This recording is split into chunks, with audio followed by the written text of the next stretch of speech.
अस्सलाम वालेकुम dear student, practical coaching से मैं आप लोगों की खिदमत में हाजिर हूँ। इससे पहले लेक्चर में हमने बोहर एटॉमिक मॉडल को डिस्कस किया था। अगर आपने उस लेक्चर को वॉच नहीं किया उसको भी वॉच करें। आज का जो हमारा लेक्चर है वो है कैलकुलेशन ऑफ बोहर रेडियस। किसी भी एटम का रेडियस को फाइंड करने के लिए बोहर ने हमें एक डेरिवेशन डिराइव किया और उस डेरिवेशन के थ्रू आप किसी भी एटम का रेडियस फाइंड कर सकते हो। लेकिन बोहर एटॉमिक मॉडल उस एटम के ऊपर हम अप्लाई कर सकते हैं जिनके पास 1 इलेक्ट्रॉन हो, only 1 electron revolve around the nucleus.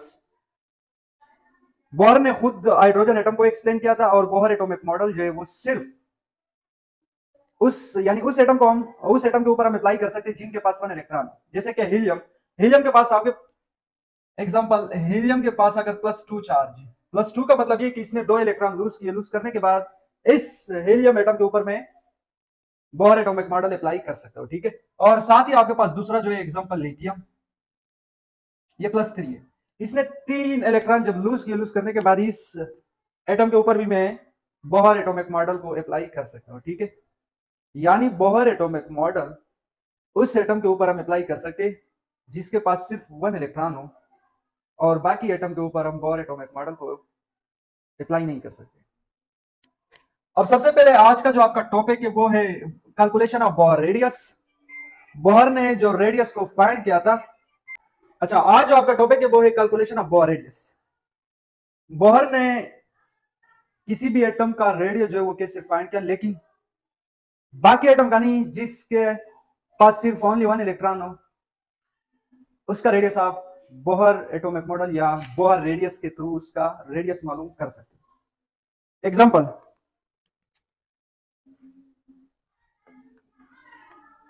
ये आपके पास न्यूक्लियस है और ये आपके पास शेल है, ठीक है। एग्जांपल, यहाँ पे एक इलेक्ट्रॉन है, ये हाइड्रोजन एटम है। ये आपके पास कौन सा एटम है? हाइड्रोजन। क्योंकि बोहर ने सिर्फ हाइड्रोजन एटम को एक्सप्लेन किया था। और ये आपके पास क्या है, यहां से लेकर यहां तक इसको आर यानी रेडियस। और ये जो इलेक्ट्रॉन है, ये जो न्यूक्लियस के अराउंड जो रिवॉल्व होता है, ठीक है, यानी शेल के अंदर जो रिवॉल्व होता है, इसको हमने शो किया इस इलेक्ट्रॉन को ई से, ठीक है। और इसके ऊपर माइनस चार्ज आएगा। और यहां पे इसको हमने शो किया, ये भी ई है क्योंकि दोनों आपके पास चार्ज है, लेकिन ये प्लस है। और एग्जांपल, न्यूक्लियस के अंदर जो प्रोटॉन है, अगर एक प्रोटॉन है तो हम ई तो लगा सकते हैं, लेकिन अगर 2 प्रोटॉन है तो हम 2E+ लगाएंगे। अगर 3 प्रोटॉन है न्यूक्लियस के अंदर तो 3E+। तो इसका मतलब यह है कि अब यहां पे हम इसकी जगह क्या लिख सकते हैं कि यहां पे बराबर है ये न्यूक्लियस ZE। Z का मतलब है एटॉमिक नंबर, क्योंकि प्रोटॉन जो आपके पास प्रोटॉन का जो तादाद है उसको हम क्या कह सकते हैं? एटॉमिक नंबर कह सकते हैं, ठीक है। तो इसलिए यहाँ पे मैंने ZE लिखा। ZE क्यों लिखा? क्योंकि एटॉमिक नंबर है। हाइड्रोजन के लिए एटॉमिक नंबर 1 होते हैं, तो यहाँ पे भी आप Z की जगह अगर 1 लिखे तो फिर वही E आएगा, ठीक है। और इसके ऊपर प्लस चार्ज आएगा क्योंकि न्यूक्लियस है, ये आपके पास न्यूक्लियस है। अब एग्जांपल, ये इलेक्ट्रॉन जो रिवॉल्व करता है इस न्यूक्लियस के अराउंड, यहाँ पे 2 फोर्स हमने स्टडी किया था फिजिक्स में कि कोई भी बॉडी अगर सर्कल में मूव करते हैं उनके ऊपर 2 फोर्स एक्ट करता है। नंबर 1 सेंट्रीपिटल और number 2 centrifugal force. Centripetal force कौन सा फोर्स होता है? वो फोर्स जो बॉडी को टुवर्ड द सेंटर में मूव करने पर मजबूर करते हैं, टुवर्ड द सेंटर। और सेंट्रीफ्यूगल फोर्स जो आपके पास है, ये वो फोर्स है जो किसी भी बॉडी को अवे फ्रॉम द सेंटर पर मजबूर करती है। एक अवे फ्रॉम द सेंटर है, एक टुवर्ड द सेंटर है। फार्मूला दोनों का सेम टू सेम है, लेकिन सिर्फ साइन में फर्क होता है। सेंट्रीपिटल के लिए जो फार्मूला mv²/r है, और सेंट्रीफ्यूजल फोर्स के लिए जो फार्मूला है वो आपके पास mv²/r, लेकिन वहां पे सिर्फ हम माइनस का साइन पुट करते हैं। क्यों माइनस का साइन क्यों पुट करते हैं? क्योंकि वहां पे दोनों फोर्स अपोजिट में, एक इनवर्ड की तरफ है, दूसरा आउटवर्ड की तरफ है। लेकिन यहाँ पे जो आपके पास है आउटवर्ड जो फोर्स है उसको तो मैं सेंट्रीफ्यूजल फोर्स कह सकता हूँ, सेंट्रीफ्यूगल फोर्स, ठीक है। लेकिन इनवर्ड जो फोर्स है उसको मैं सेंट्रीफ्यूगल फोर्स यहाँ पे नहीं कह सकता हूँ। क्यों? क्योंकि यहाँ पे 2 चार्जेस है, एक प्लस चार्ज, एक माइनस चार्ज है। आप लोगों को पता है कि हमने क्लास मेट्रिक में स्टडी किया था कूलम्स फोर्स। कूलम्स ने जो हमें फोर्स के बारे में बताया कि 2 चार्ज के दरमियान ये एक चार्ज है, ये दूसरा चार्ज है, चार्ज है आपके पास, दोनों चार्जेस के दरमियान जो फोर्स ऑफ अट्रैक्शन है या फोर्स ऑफ रिपल्शन है उनको फाइंड करने के लिए उसने लॉ पेश किया था, कूलम्स लॉ। ठीक है, तो यहां पे आप उस कूलम्स का जो फोर्स है यानी कूलम्स का जो लॉ है वो यहां पे आप अप्लाई कर सकते हो, क्योंकि दो चार्जेस है। तो आपने करना क्या है कि एग्जांपल, और दोनों यहां पे इलेक्ट्रोस्टैटिक फोर्स है, यानी आउटवर्ड की तरफ जो आपके पास फोर्स है वो एफ जी है। एफ जी का मतलब है सेंट्रीफ्यूगल फोर्स। ठीक है, सेंट्रीफ्यूगल फोर्स जो आपके पास है वो आउटवर्ड है, और इनवर्ड जो फोर्स है वो सेंट्रीपिटल नहीं है बल्कि कूलम्स फोर्स है। और ये दोनों आपस में इक्वल भी है। इक्वल क्यों है? क्योंकि ये एक सर्कल, एक कांस्टेंट शेल में मूव करता है। कांस्टेंट शेल में मूव करने की वजह से यहाँ पे दोनों फोर्सेस आपस में सेम है। सेंट्रीफ्यूगल फोर्स भी और इलेक्ट्रोस्टैटिक फोर्स यानी कूलम्स फोर्स दोनों आपस में सेम है। सेम होने की वजह से, इक्वल होने की वजह से ये जो इलेक्ट्रॉन है ये एक कांस्टेंट शेल के अंदर मूव करता है। तो यहाँ पे हम ये कह सकते हैं कि आपके पास कूलम फोर्स जो है, यानी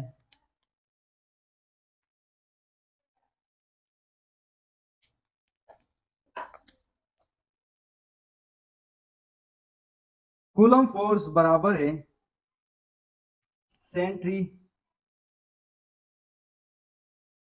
सेंट्रीफ्यूगल फोर्स, ये इसके इक्वल है। ठीक है, दोनों आपस में इक्वल है। इक्वल क्यों है? इक्वल इसलिए है क्योंकि ये जो इलेक्ट्रॉन है ये कांस्टेंट शेल के अंदर मूव करता है। मूव करने की वजह से इसको हम कह सकते हैं कि यहाँ पे दोनों फोर्सेस आपस में सेम है और है भी अपोजिट। ठीक है, अब यहाँ पे आपने करना है कि इस दोनों का जो फार्मूला है वो यहाँ पे आपने पुट करना है। कूलम्स का जो फार्मूला था कूलम फोर्स का, वो यहाँ पे आपके पास F is equal to K Q1 Q2 upon R square. ये क्लास मेट्रिक में हमने वहां पे डिस्कस किया कूलम फोर्स के बारे में। ये क्लास मेट्रिक फिजिक्स की प्लेलिस्ट में आप जा सकते हो, वहां पे भी इसके ऊपर एक लेक्चर मैंने अपलोड किया। ठीक है, तो ये आपके पास कूलम फोर्स का फार्मूला है। और आपके पास जो सेंट्रीफ्यूगल फोर्स जो है आपके पास, यहाँ पे मैंने एफ जी लिखा है ताकि आपको पता चले, और M V square upon R. अब यहाँ पे दोनों फोर्स का जो फार्मूला है वो आपने यहाँ पे पुट करना है। ठीक है, तो फार्मूला आपके पास क्या है यहाँ पे दोनों का? K Q1 Q2 upon R square is equal to M V square upon R. ठीक है, अब यहां पे आपने करना क्या है कि यहां पे जो Q1 है, यहां पे मैं मेंशन कर रहा हूं, जो Q1 है आपके पास, Q1 बराबर है ये इलेक्ट्रॉन जो है E के, और Q2 आपके पास बराबर है ZE की एटॉमिक नंबर। क्योंकि न्यूक्लियस में प्रोटॉन का तादाद कम भी हो सकता है, ज्यादा भी हो सकता है। इस बुनियाद पर हमने यहाँ पे क्या किया कि ZE लगाया। ठीक है, और इसके साथ Z इसलिए नहीं लगाया क्योंकि इलेक्ट्रॉन को आप एटॉमिक नंबर नहीं कह सकते हो और प्रोटॉन को आप एटॉमिक नंबर कह सकते हो। और जो बोहर एटॉमिक मॉडल है उसने सिर्फ एक्सप्लेन किया था कि उस यानी बोहर ने सिर्फ हाइड्रोजन एटम को एक्सप्लेन किया था कि जिसके पास 1 इलेक्ट्रॉन मौजूद हो, 1 इलेक्ट्रॉन यानी चाहे वो आउटर मोशन में हो, किसी भी शेल में हो। ठीक है, 1 इलेक्ट्रॉन रिवॉल्व करने की वजह से आप बोहर एटॉमिक मॉडल है वो आप इसके ऊपर अप्लाई कर सकते हो। ठीक है, तो यहां पे आपने वैल्यू पुट करना है। वैल्यू आपके पास जो है वो के Q1 आपके पास जो है वो E आ गया, और Q2 जो आपके पास है वो ZE आ गया, divide by R square is equal to M V square upon R. और आपको पता है कि ये जो आपके पास इक्वल है K Z square upon R square M V square upon R. और यहां से आर कैंसिल, एक आर यहां पे बचा है। ठीक है, अब आपने करना क्या है, इसे अगर आपने स्क्रीनशॉट ले लिया तो स्क्रीनशॉट लेने के बाद ये उस साइड को मैं मिटा रहा हूं। ठीक है, अब यहां पे जो आपके पास है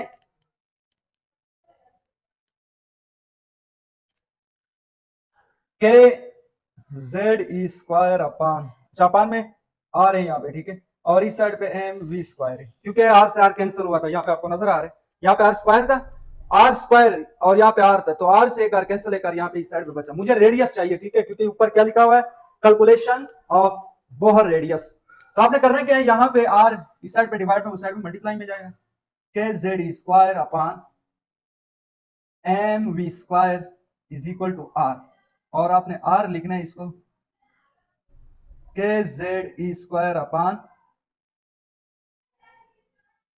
एम वी स्क्वायर, ठीक है। ये आपके पास रेडियस का जो डेरिवेशन है ये आपके पास आ गया। अब आपने करना यहाँ पे क्या है कि यहाँ पे आपके पास के का वैल्यू भी है, क्योंकि के आपके पास एक कूलम कांस्टेंट है। ये बराबर है 1/4 पाई एप्सिलॉन नॉट का, ठीक है। अब जेड ई स्क्वायर और एम तो मास ऑफ इलेक्ट्रॉन है, लेकिन वी स्क्वायर का जो वैल्यू वो आपको मालूम नहीं है। तो आपने करना क्या है यहाँ पे according to Bohr,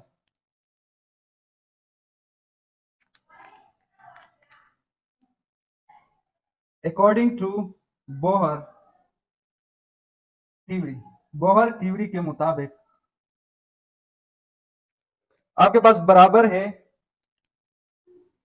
M V R, angular momentum बराबर है एन एच अपान 2 पाई, इसके इक्वल है। अब यहाँ पे मुझे किस चीज का वैल्यू चाहिए, वी का वैल्यू चाहिए। तो ये रहा वी आपके पास, और इस साइड पे N H upon 2 pi M are आ गया, ठीक है। एम आर मल्टीप्लाई में था, यहाँ पे इस साइड पे डिवाइड में आया। और फिर आपके पास क्या है कि मुझे वी स्क्वायर का वैल्यू चाहिए, वहां पे वी स्क्वायर है तो यहाँ पे वी है। तो वी स्क्वायर को मैं कैसे करूं, वी स्क्वायर को आपने क्या करना है, यहाँ पे taking squaring on both side, और यहां पे जो आपके पास आ गया V square is equal to N square H square 4, क्योंकि 2 के ऊपर स्क्वायर आ गया, 2 टू 4 पाई स्क्वायर और एम स्क्वायर आर स्क्वायर, ठीक है। ये आपके पास v का वैल्यू आ गया वी स्क्वायर का। इसको आपने नाम दिया इक्वेशन 1, इसको आपने नाम देना इक्वेशन 2। यानी इक्वेशन 1 का जो वैल्यू है आपने इक्वेशन 2 का जो वैल्यू आपने इक्वेशन 1 में पुट करना है। इस साइड से अगर आपने स्क्रीनशॉट नहीं लिया तो स्क्रीनशॉट लेने के बाद आगे रेडियस को हमने फाइंड करना है। Value of equation 2 in equation 1, putting the value of equation 2 in equation 1, equation 2 का जो वैल्यू वो इक्वेशन 1 के अंदर आपने पुट करना है। तो r is equal to K Z E square upon M, v का जो वैल्यू है आपके पास वो क्या है कि 2, अच्छा वी स्क्वायर का जो वैल्यू है N square H square divide by 4 pi square M square R square, ये आपके पास वी स्क्वायर का मैंने वैल्यू पुट किया, ठीक है। यहां से ये पूरा वी स्क्वायर का वैल्यू है, यहां पे जो मैंने फाइंड किया था इक्वेशन 2 में। अब आपने करना क्या, ये नीचे डिवाइड में, ये ऊपर मल्टीप्लाई में आएगा, ये जो आपके पास है ये यहाँ पे मल्टीप्लाई में आएगा। R is equal to K Z E square multiply 4 pi square M square और R square divide by M N square और एच स्क्वायर, ये आपके पास आर का वैल्यू है। अब आपने करना क्या है कि ये आर से कैंसल, ठीक है। ये जो आपके पास है आर से आर कैंसल, और एम से आपके पास एक एम भी कैंसल, ठीक है। और यहाँ पे आपके पास जो के का वैल्यू है उसको भी हमने पुट करना है, K is equal to 1/4 pi epsilon naught. अच्छा, इसके बारे में मैंने डिटेल से बताया है कूलम फोर्स में, कूलम फोर्स का जो डेरिवेशन है क्लासमेट्रिक फिजिक्स प्लेलिस्ट में आप जा सकते हो, वहां भी इस लेक्चर को भी आप वॉच कर सकते हो, उसका इसका जो डिटेल है वहां पे मौजूद है। अब यहाँ पे आपके पास यहाँ से तो आर खत्म हुआ, ये नीचे जो है ये डिवाइड में इस साइड पे मल्टीप्लाई में आएगा, लेकिन के का वैल्यू यहाँ पे मैंने पुट नहीं किया, यहाँ पे अभी 1 बचे सिर्फ। के का वैल्यू यहाँ पे आपके पास क्या है 1/4 पाई एप्सिलॉन नॉट, ये रहा 1/4 pi epsilon naught N square H square 4 pi square M और आर, सिर्फ आर बचा, ठीक है, क्योंकि स्क्वायर इस आर से कैंसिल हुआ। अब यहां से आपके पास जो है वो 4 से 4 भी कैंसिल, 4 से 4 कैंसिल, पाई से पाई कैंसिल, लेकिन यहाँ पे एक पाई बचा, ठीक है, स्क्वायर का। अब इस साइड पे जो बचे, नीचे जो बचे आपके पास, ये इस साइड पे आपने लिखना है N square H square epsilon naught is equal to Z square multiply pi M R. ये आपके पास ये डिवाइड में था, इस साइड पे मल्टीप्लाई में आया। अब मुझे आर का वैल्यू चाहिए, ठीक है। तो यार आपके पास डायरेक्ट मैंने आर लिखा, R is equal to N square H square epsilon naught divide by, यहाँ पे आर सिर्फ रह गया, ये बाकी डिवाइड में आया, Z E square multiply pi M और आर। ये आखिर में आपके पास जो रेडियस है, रेडियस का जो डेरिवेशन है उसको हमने फाइंड किया, ये आपके पास रेडियस का डेरिवेशन है, ठीक है। अच्छा, अब आपने करना क्या है कि यहाँ पे ये जो कांस्टेंट वैल्यू है इसको हमने एक साइड पे रखना है, ठीक है। आपके पास यहाँ पे जो कांस्टेंट है एच आपके पास कांस्टेंट है, एप्सिलॉन नॉट आपके पास कांस्टेंट है, इस इलेक्ट्रॉन का जो चार्ज है वो भी आपके पास कांस्टेंट है, पाई कांस्टेंट है, इलेक्ट्रॉन का जो मास है ये भी कांस्टेंट है, और यहाँ पे आर नहीं आएगा क्योंकि आर तो किसमें आया, इस साइड पे गया, रह गया, ठीक है। पाई एम दोनों ये आपके पास कांस्टेंट है, ठीक है। और जेड कांस्टेंट नहीं क्योंकि वे जो एटॉमिक नंबर है हर एटम के लिए ये चेंज हो सकते हैं। तो आपने करना क्या है, यहाँ पे जो कांस्टेंट है उसको एक साइड पे लिखना है, R is equal to X square, ये कांस्टेंट है, और एप्सिलॉन नॉट भी कांस्टेंट है, divide by E square pi M, ये आपके पास कांस्टेंट है, ठीक है। और यहाँ पे आपके पास जो कांस्टेंट नहीं है, यहाँ पे अलग मैंने लिखा, वो है आपके पास एन स्क्वायर। एन का मतलब ये है कि नंबर ऑफ ऑर्बिट, और जेड, जेड का मतलब एटॉमिक नंबर। हर एटम का जो एटॉमिक नंबर है वो चेंज होता है, लेकिन हर एटम के लिए प्लैंक्स कांस्टेंट भी सेम होगा, एप्सिलॉन नॉट भी सेम होगा, इलेक्ट्रॉन का जो चार्ज है वो भी सेम होगा, इलेक्ट्रॉन का मास भी सेम, पाई का वैल्यू भी कांस्टेंट होता है, ठीक है। अब यहाँ पे बोहर ने इसको एक नाम दिया, एक कांस्टेंट, इसको हम कहते हैं बोहर कांस्टेंट, इस पूरे टर्म्स को।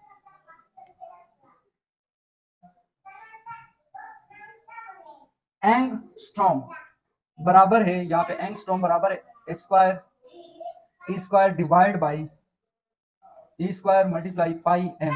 ये आपके पास क्या है, ये किस चीज का, यानी ये बराबर है Bohr constant, Bohr constant angstrom, यहाँ पे मैं स्पेलिंग में लिख लेता हूँ एंगस्ट्रॉम, ठीक है, एंगस्ट्रॉम। तो आर की जगह आप क्या पुट कर, अच्छा आर इज इक्वल टू, यहाँ पे आप क्या पुट कर सकते हो, N square upon Z angstrom, ठीक है। और इसका जो वैल्यू है, इसके आपने इसके अंदर अगर आपने वैल्यू पुट किया, वैल्यू पुट करने के बाद आपके पास इसका जो वैल्यू है वो क्या आएगा, आखिर में जो आपके पास वैल्यू है, ठीक है, वो वैल्यू आपके पास आएगा, बुक में सेंटीमीटर में नहीं आया, ठीक है, इस पूरे का 0.529 10 रेज़ पावर माइनस 8 सेंटीमीटर है, लेकिन सेंटीमीटर में नहीं, ये मीटर में। ए स्ट्रॉन्ग जो आपके पास है ये बराबर होता है, ए स्ट्रॉन्ग बराबर होता है 10 रेज़ पावर माइनस 10 का, 10 मीटर का, 10 रेज़ पावर माइनस 10 मीटर का, ठीक है। तो ये आपके पास इसके इक्वल होते हैं। अब आपने करना क्या है यहाँ पे, कि ये सेंटीमीटर जो है आपने मीटर में चेंज करना है, 10 रेज़ पावर माइनस 8 सेंटीमीटर, इसको आपने 1 मीटर में 100 सेंटीमीटर होते हैं, तो सबसे आपने इसको डिवाइड करना है। जब आपने डिवाइड किया 0.529 10 पावर माइनस 10, जब 10 आ गया तो 0.529 ए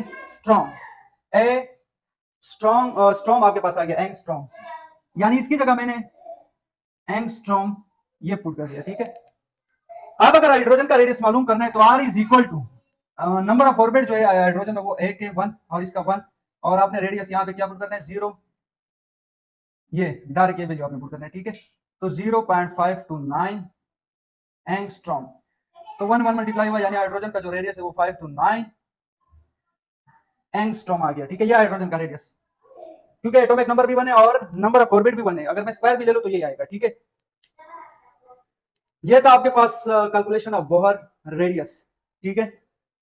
अगला जो हमारा टारगेट है वो एनर्जी, यानी इलेक्ट्रॉन जिस शेल के अंदर मूव करता है उसके पास एनर्जी कितना होता है, उस एनर्जी को भैया हमने फाइंड करना है, उसका फ्रीक्वेंसी भी फाइंड करना है, उसका वेवलेंथ भी फाइंड करना है, और साथ ही वेव नंबर भी है हमने वहां पे फाइंड करना है। इसके 3-4 डेरिवेशन है, उसको हमने डिराइव करना है। आज एक डेरिवेशन यहाँ तक हमने कंप्लीट किया, इसका डिटेल मैंने आपको बता दिया, ठीक है। Calculation of Bohr radius. इसके साथ साथ अगर आप चैनल पर नए हो तो चैनल को आपने लाजमी सब्सक्राइब करना और साथ ही बेल आइकन के ऊपर क्लिक करना है, ताकि हमारी अपलोड करता वीडियो का नोटिफिकेशन आप तक पहुंच सके।